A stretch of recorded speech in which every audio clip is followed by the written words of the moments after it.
It's a chilling truth. Some evils simply can't be stopped.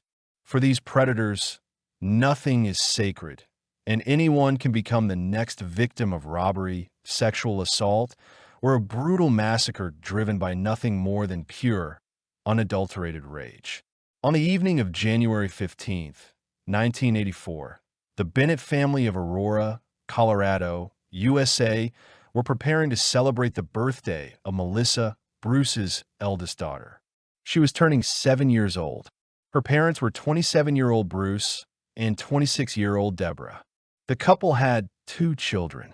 Melissa was the oldest, while Vanessa, the youngest, was only 3. Joining them were other family members, including Bruce's mother, Constance, and her partner. The guests stayed at the children's party until late. Bruce offered his mother and her partner a place to stay the night, but Constance declined, choosing to return home. It's a decision that, in hindsight, likely saved their lives. Leaving around midnight, Constance noted that the garage door wasn't locked, but she dismissed it. Bruce and Deborah worked with Constance in the family business, managing a furniture store. The young couple were known for their punctuality, never late for work. But on January 16th, they were a no-show at the store. Constance was deeply worried. It was completely out of character for her son and his wife. Even if the couple had faced problems, they always notified her. They never skipped work without a good reason, so their silence was unsettling. Constance assumed that Bruce and Deborah might have celebrated Melissa's birthday a little too enthusiastically after she left, though even this felt unlikely. She tried calling their home, but no one answered, adding to her growing unease. Unable to shake her anxiety, Constance decided to visit the family home, determined to ensure they were all right. Around 10 o'clock that morning, she arrived and parked in the driveway. The garage door was wide open, immediately triggering a sense of dread. It was more open than the previous night. Adding to the unsettling atmosphere, the house was eerily silent. The usually boisterous and lively family home was now still. Constance decided to go through the garage. It was wide open. She figured Bruce might be working there, but it was empty. Then, she noticed the front door of the house was ajar. Her worry intensified as Deborah and Bruce never left the house unlocked. It felt as though no one was inside. Constance steeled herself and cautiously approached the door. Opening it, she took a single step inside and saw it, a pool of blood running down the stairs. By that point, the blood had dried. Almost at the bottom of the stairwell, she saw her son. He was covered in blood and showed no signs of life. His mother called his name, but there was no response. Constance then called for Deborah and the girls, but the silence remained unbroken. Unable to bear the sight, she called the police immediately. Law enforcement arrived at 10:28 a.m. They began to search the house, hoping to find someone alive. The officers, too, first turned their attention to Bruce. The deceased was found only in his underwear. It was clear he'd been asleep when he heard a noise and went to investigate. The man had suffered multiple blows to the head. His body also bore the marks of a knife. His hands had numerous defensive wounds, signs of a desperate struggle. On the floor, amidst the pool of blood, the police found a clump of hair, likely belonging to the victim. The head of the family hadn't died immediately. Bruce's skull was shattered, yet he fought to live, attempting to warn his loved ones. His bloodied footprints led upwards, meaning roughly halfway up the stairs, he'd lost consciousness and later slid down, dying at the bottom. On the stairs, walls, and floor, blood splatters indicated blows from a heavy object, as well as severed arteries, where blood had poured out. There were other traces as well, ones that didn't belong to the first victim. These were bloody handprints that stained the wall and led up the stairs. Similar prints were found in the rooms where the Bennett family members had been sleeping. Detectives proceeded cautiously, checking for any sign the attacker might still be inside. He could have been injured and remain a threat. Next, they found Deborah. She was lying on the floor, face up, at the foot of the bed in a pool of her own blood. The young mother was also only in her underwear. It appeared the killer had surprised her in her sleep. She seemed to have tried to shield herself from the blows. As the bedding was crumpled, she was partially covered by a blanket and sheet. But these offered no protection against the numerous stab wounds and blows similar to those her husband had sustained. Near the victim, on the bedside table, lay her purse and clothes, and the shelf was pulled out. It seemed the attacker hadn't taken anything. Perhaps he was looking for something specific, or the staged robbery was a distraction. Then the police entered the children's room and found Melissa also lying near the foot of her bed on the floor. The child had been murdered in the same way as her parents. She had fought desperately, so the stab wounds on her wrists told a tale of a desperate struggle. She was dead, still in her pajamas. Next to Melissa's bed, the shelf of her nightstand was also pulled out, and in the far corner of the room was the bloodied body of the youngest daughter. The bedding where Vanessa had been sleeping was scattered and blood-soaked. The child had suffered multiple serious injuries. The killer had been brutal, striking people by surprise and leaving them with no chance of survival. He even attacked children who posed no threat. 3-year-old Vanessa was clinging to life, but in critical condition. Emergency services were immediately called, rushing the girl to the local hospital. There, she received initial treatment. She underwent a major surgery, as her jaw had been shattered by a blow from what looked like a hammer. Her arms and legs had also been slashed, and she lost a lot of blood. From her head injuries, she fell into a coma, but the youngest daughter of the family miraculously survived. After several surgeries and extensive therapy, the doctors managed to restore mobility to her limbs. In any case, the child faced a long road to rehabilitation and recovery. Constance took on the responsibility of raising the girl. At the crime scene, forensic scientists meticulously gathered all possible evidence that might provide clues to the identity of the madman. They focused on the girl's room. There was a suspicious blood trail, as if the killer had lingered for a significant amount of time. The pajamas of the eldest girl, who had celebrated her 7th birthday just hours before, were pulled down. Police suspected sexual assault had occurred. Moreover, on the blanket crumpled on her bed was a white stain indicative of male fluid.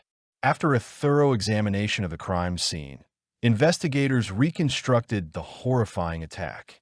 Bruce had been awakened by a noise during the night. The young father went downstairs to investigate.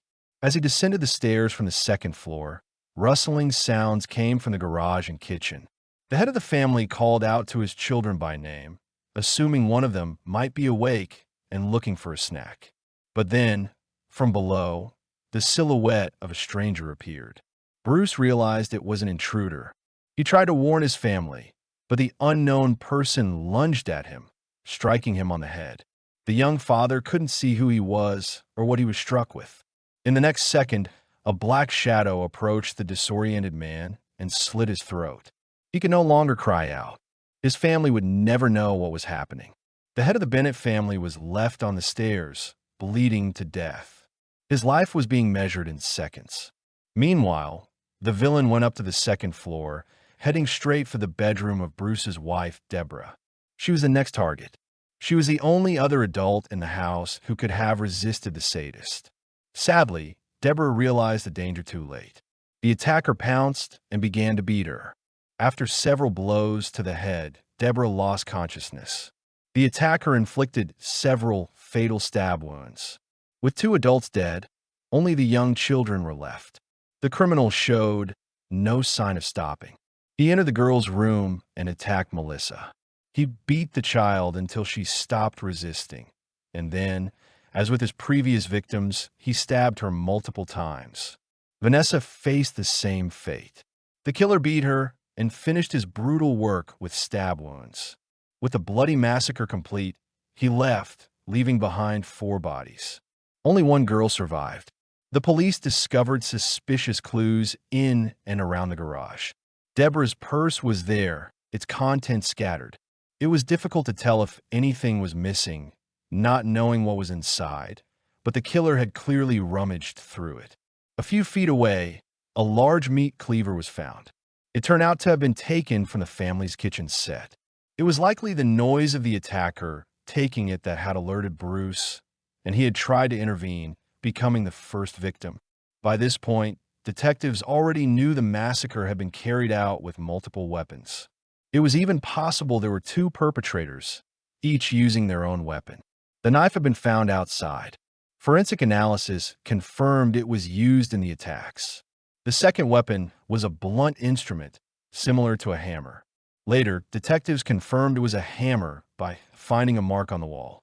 Apparently, the killer had missed his target, leaving this mark, which became a crucial clue. As the attacker moved through the house, he struck at furniture and objects randomly. This accounted for the significant destruction, shattered glass, and household items. One significant piece of evidence was the footprints. The killer was wearing work boots, similar to construction boots, and their imprints were found throughout the house. After analyzing the number and type of marks, the detectives concluded the footprints belonged to a single person. It was a criminal acting alone, using multiple weapons to slaughter the defenseless. Constance surveyed the home. Nothing appeared to be stolen. The only possible loss was money from Deborah's wallet, which Constance naturally hadn't known how much it contained. There was no one left to verify the amount. Forensic experts determined that all the deceased and the surviving girl had suffered traumatic brain injuries from a hammer. These injuries were the cause of death for Deborah and Melissa. Bruce, however, didn't die from this. He'd been struck repeatedly on the head, but his death resulted from a slashed throat. The killer had left him to bleed out on the stairs. Bruce may even have heard his wife and children dying, but he couldn't do anything. Swabs were collected from the bodies for DNA analysis. However, in the early 1980s, this testing wasn't as precise as today's technology. The forensic experts could only determine the blood type of the person who left the male fluid. It turned out that both the mother and the girls had been sexually assaulted. Of course, all the DNA samples were preserved for the future. But still, the police had no leads, no suspects. Early in the investigation, the police faced a frustrating reality: no motive and no potential suspects. Despite the evidence, fingerprints, and DNA samples, there were no matches in existing databases. In those days, the technology was still in its infancy, and so the detectives' investigation stalled. It seemed this case would become a cold case, gathering dust in the archives. But that wasn't to be. The killer struck again, and that became the turning point. Within just 2 weeks, a string of hammer attacks unfolded. The Bennett family attack was just one part of the bloody reign of terror of a maniac they called the Hammer Killer. It turned out that 3 similar attacks had taken place in the area. The first attack occurred on January 4th, 1984. That day, the monster's wrath fell upon Kim and Jim Hobbenschilds. The couple also lived in Aurora, Colorado. The attacker came in the middle of the night, entered their home, and assaulted them while they were most vulnerable. Jim woke up from a hammer blow to the face, and then the attacker turned on Kim, leaving her with a concussion. While the wounded Jim pursued the attacker, Kim called 911, scaring him off. The police failed to catch the culprit that night. Both Kim and Jim survived, but they were seriously injured. The woman's purse was missing from the house. No one had seen the killer's face. The second attack was just 5 days later, on January 9th, 1984. 20-year-old Donna Dixon, a stewardess from Aurora, returned home late. She was living alone, as her fiancé, Ronald, was a pilot and on a night flight. He arrived the next morning and found the garage door wide open. On the ground lay Donna's purse, its contents scattered across the driveway. Her mail was also strewn about. The young man noticed bloodied clothing near the driver's side door. Blood spatter marked the wall and the ground. The blood trail led into the house and straight to the bedroom, where the victim was. Donna Dixon had suffered severe head trauma. The villain had also attacked her with a hammer, attempting to kill and rape her. Luckily, by the time her fiancé found her, she was still alive. She was taken to a nearby hospital, where doctors confirmed serious brain damage. Ronald stayed with a gun in the hospital near her ward, protecting her until Donna was assigned police protection. Donna underwent several operations and gradually regained her basic functions, mobility, and speech. At first, her intelligence was that of a 2-year-old. She had to relearn how to eat and speak, but Ronald stayed by her side, offering constant support. Later, they married.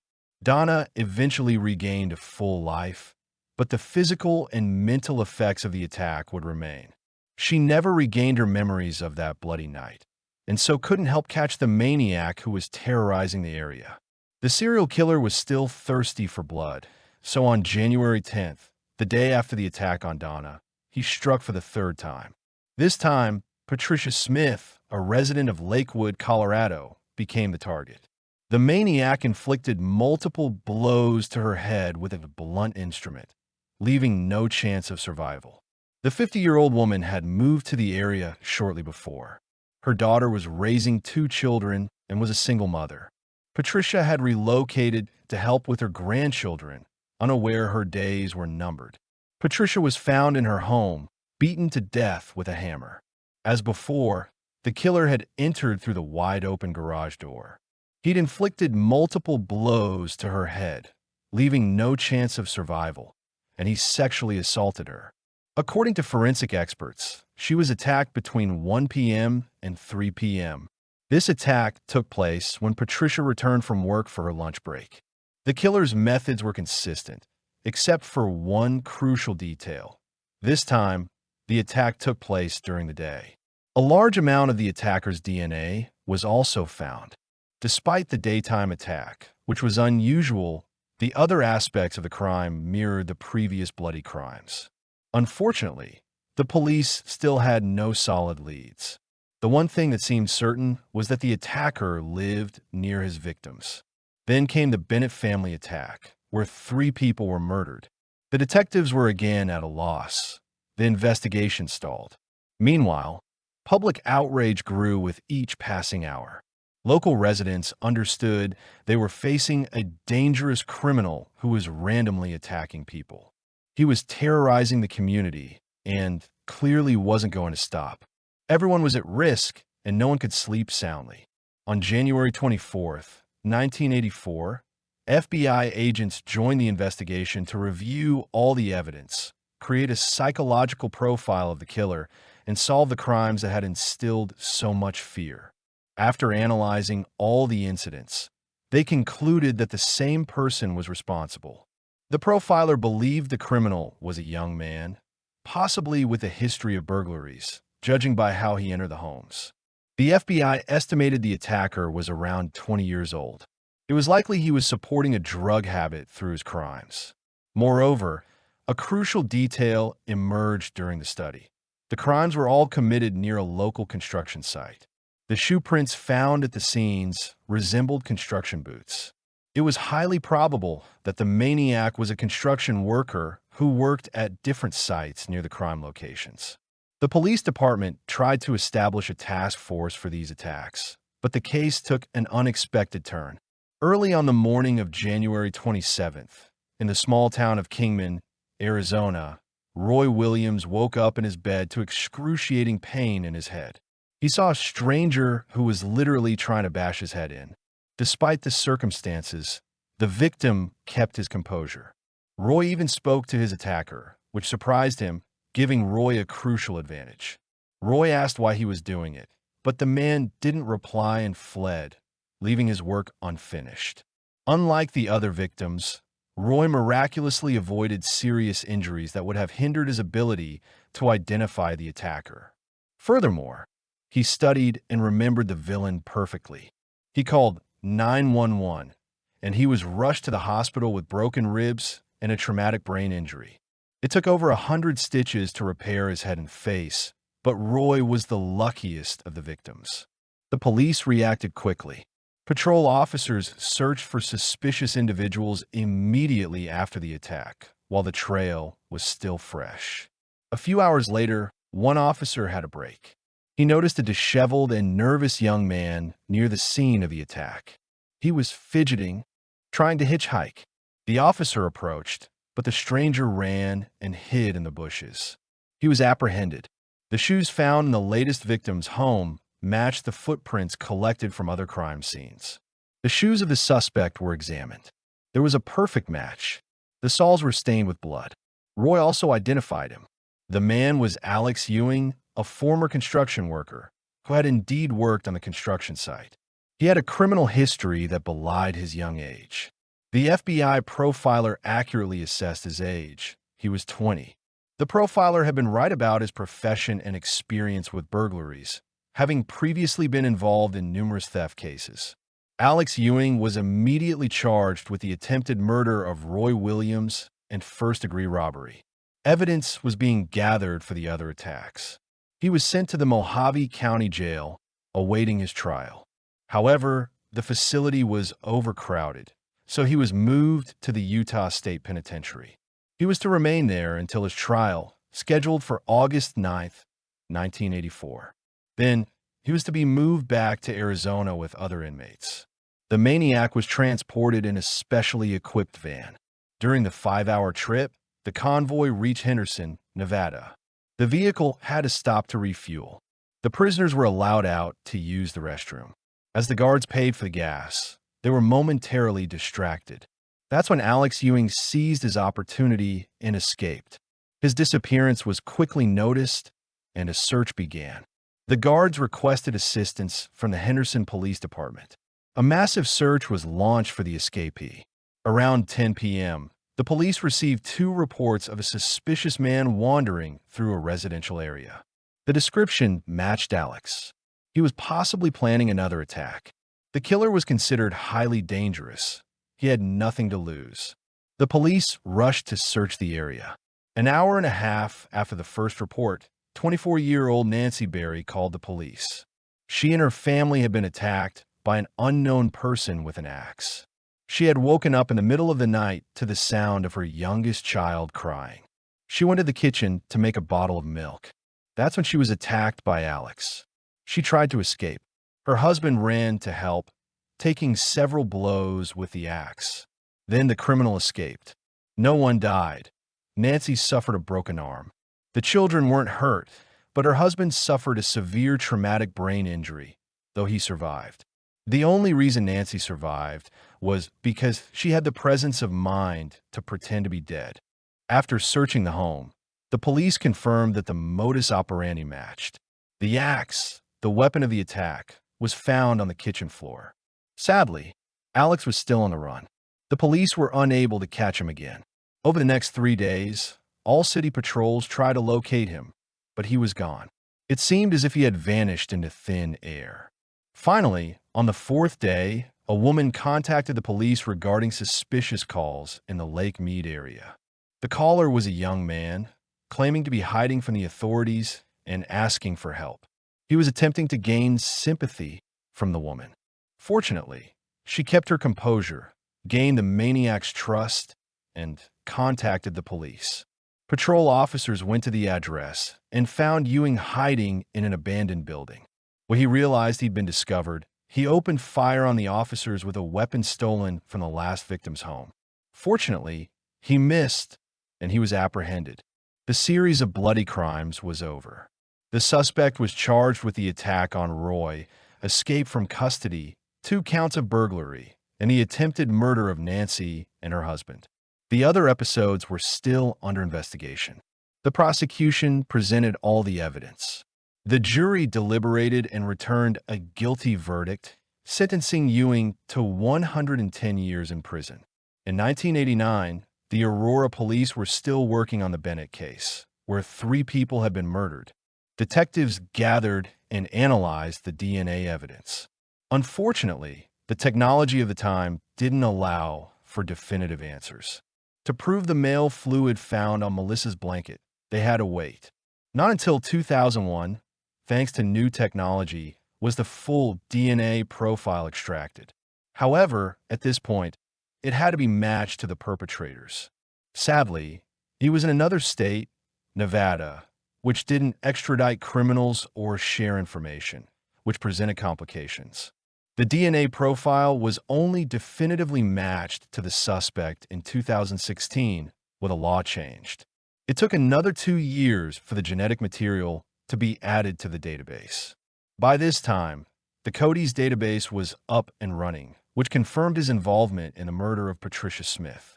Almost half a century later, the investigation was finally moving forward. The DNA found at the Bennett home matched Alex perfectly. Ewing denied any involvement, but the evidence made it clear he was responsible for the deaths of an entire family. The maniac was charged with 3 counts of first-degree murder and attempted murder. He was to be extradited from Nevada to Colorado, where his crime spree had begun. The criminal, with his lawyer, attempted to obstruct the law enforcement every step of the way. A psychiatric evaluation found him sane. The trial for the Bennett family murders began in July 2021. Vanessa, who had miraculously survived Ewing's attack in 1984, testified. She told the jury about the lifelong struggle she had faced because of this monster. Her story moved many to tears. Alex Ewing was found guilty on all counts on August 6, 2021, and sentenced to 4 consecutive life sentences with no chance of parole after 80 years. The Patricia Smith case was more complicated. The trial also took place in 2021. Lawyer Ziola continued to defend him at all costs. He found errors and inconsistencies in the investigation, so a mistrial was declared. The accused claimed he had committed none of the attacks and that he had been set up.